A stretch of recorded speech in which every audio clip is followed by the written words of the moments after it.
আপনারা যারা এখানে আসবেন তারা মোটেই এই ঝুঁকিটা নেবেন না।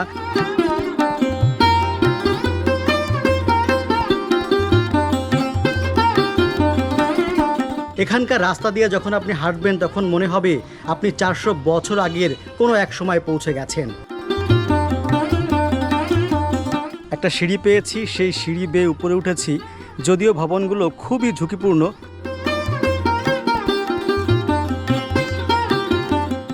নারায়ণগঞ্জের সোনারগাঁয়ের পানাম সিটি থেকে আপনাদের স্বাগত জানাচ্ছি আমি রেজওয়ান সিদ্দিকী।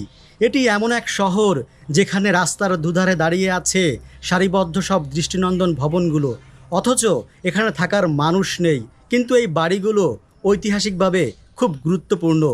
এখানকার রাস্তা দিয়ে যখন আপনি হাঁটবেন তখন মনে হবে আপনি 400 বছর আগের কোনো এক সময় পৌঁছে গেছেন।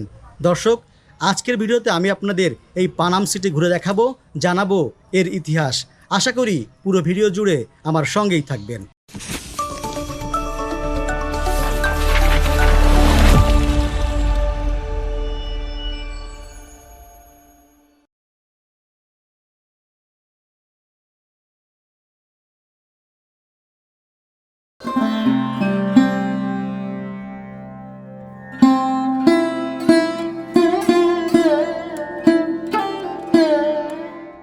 অনেকদিন ধরেই ভাবছিলাম পানাম সিটি ঘুরে আসব।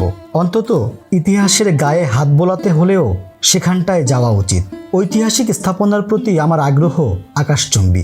এ ধরনের স্থাপনা আমাকে কেবলই অবাক করে, কিন্তু সময়ের অভাবে যাব করে যাওয়া হচ্ছিল না।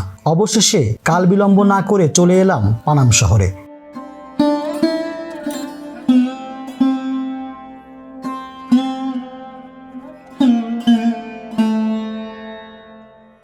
পানাম সিটির ভেতরে ঢোকার সময় আমার ভেতর কেমন যেন অদ্ভুত এক অনুভূতি হচ্ছিল। মনে হচ্ছিল আমি যেন সেই সুলতানি আমলে প্রবেশ করেছি। রাস্তার দুই পাশে সারিবদ্ধভাবে দাঁড়িয়ে থাকা ধ্বংসপ্রায় ভবনগুলো দেখলে চোখ জুড়িয়ে যাবে যে কারো। দেয়ালে ফাটল, খসে পড়েছে পলেস্তরা, ক্ষয়ে যাওয়া ইটগুলো অপলক তাকিয়ে আছে। জৌলুস হারিয়ে সব আজ মলিন। দেয়ালের গায়ে কান পাতলে যেন শোনা যায় নীরব কান্না।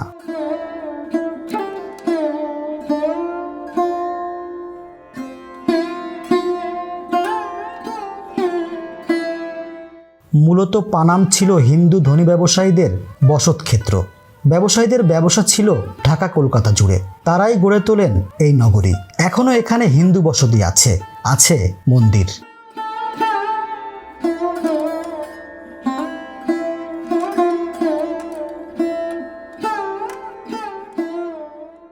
পনেরো শতকে ঈসা খাঁ বাংলার প্রথম রাজধানী স্থাপন করেছিলেন সোনারগাঁয়ে। পূর্বে মেঘনা আর পশ্চিমে শীতলক্ষ্যা নদীপথে বিলেত থেকে আসতো বিলাতি থান কাপড়, দেশ থেকে যেত মসলিন।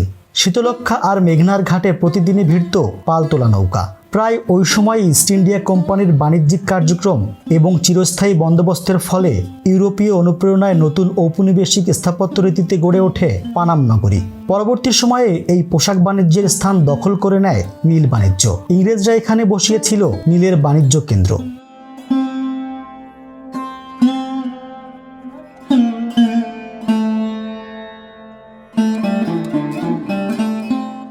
ইস্ট ইন্ডিয়া কোম্পানির নীল চাষের নির্মম ইতিহাসের নীরব সাক্ষী হয়ে আছে পানামের নীলকুঠি। পানাম পুলের কাছে দুলালপুর সড়কের পাশেই এর অবস্থান।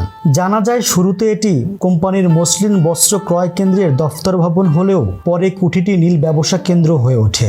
যদিও বর্তমানে নীলকুঠির মূল রূপ ঢাকা পড়েছে নতুন পলেস্তরার নিচে।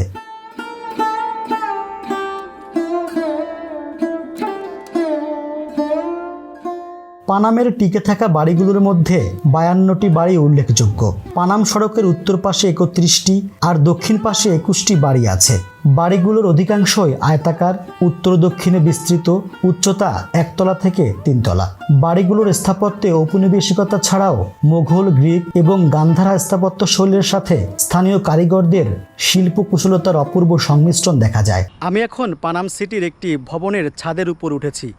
যদিও এখানকার ভবনগুলো খুবই ঝুঁকিপূর্ণ, দেয়ালের সামনে সেই ঝুঁকির কথা লিখে দেওয়া হয়েছে, তবুও আমি ঝুঁকি দিয়ে উঠেছি আপনাদের দেখানোর জন্য। আমি অনুরোধ করব যারা এখানে ঘুরতে আসবেন তারা মোটেই সাহস নিয়ে এই ভবনের ছাদগুলোতে উঠবেন না, এতে প্রাণহানি হতে পারে। পানাম নগরের বাড়িগুলো শ্যাওলা ধরেছে, ভেতরের পরিবেশটা স্যাঁতস্যাঁতে গুমোট। বাড়িগুলোর দেয়ালে গজাচ্ছে গাছপালা, অনেক বাড়ির ভেতরে ঢুকে গেছে গাছের শিকড়, অনেক ঘরের চৌকাঠ ও রেলিং খুলে পড়েছে, চুরি হচ্ছে কড়িকাঠ ও তক্তা। ফলে বিভিন্ন সময় বাড়িগুলোর ছাদ ধসে পড়ছে, ভেঙে পড়ছে সিঁড়ি ও দেয়াল। পরিত্যক্ত এসব বাড়িগুলোর অনেকগুলোতে মানুষ কিংবা পশু পাখি মলমূত্র ত্যাগ করে। এমনকি 2005 সালে 2টি বাড়ি সম্পূর্ণ ধসে পড়ে। সিঁড়ি দিয়ে ভবনের উপরে উঠেছিলাম, কিন্তু উঠে যখন নামার চেষ্টা করছিলাম তখন সিঁড়িগুলো এত খাড়া, এখান থেকে নামতে বেশ ভয় লাগছিল। তবুও চেষ্টা করছি কীভাবে নামা যায়। আপনারা যারা এখানে আসবেন তারা মোটেই এই ঝুঁকিটা নেবেন না, আপনারা একটু সাবধানে থাকবেন এখানে এসে। যদি অনেক খাড়া সিঁড়ি, এই সিঁড়ি দিয়ে সম্ভবত তখনকার দিনের যারা থাকতেন তারা ছাদে উঠতেন। একটু কষ্টকর, আমি অবশ্যই নেমেই গেলাম। পানাম নগরীর ঐতিহ্য আর ইতিহাসকে গুরুত্ব দিয়ে বাংলাদেশ সরকার এর পুনরুদ্ধারে বিভিন্ন পদক্ষেপ নিয়েছে। বিশেষ প্রকল্পের আওতায় সংস্কার করা হচ্ছে ভবন, তবে বিশেষজ্ঞরা বলছেন এই সংস্কার পর্যাপ্ত নয়।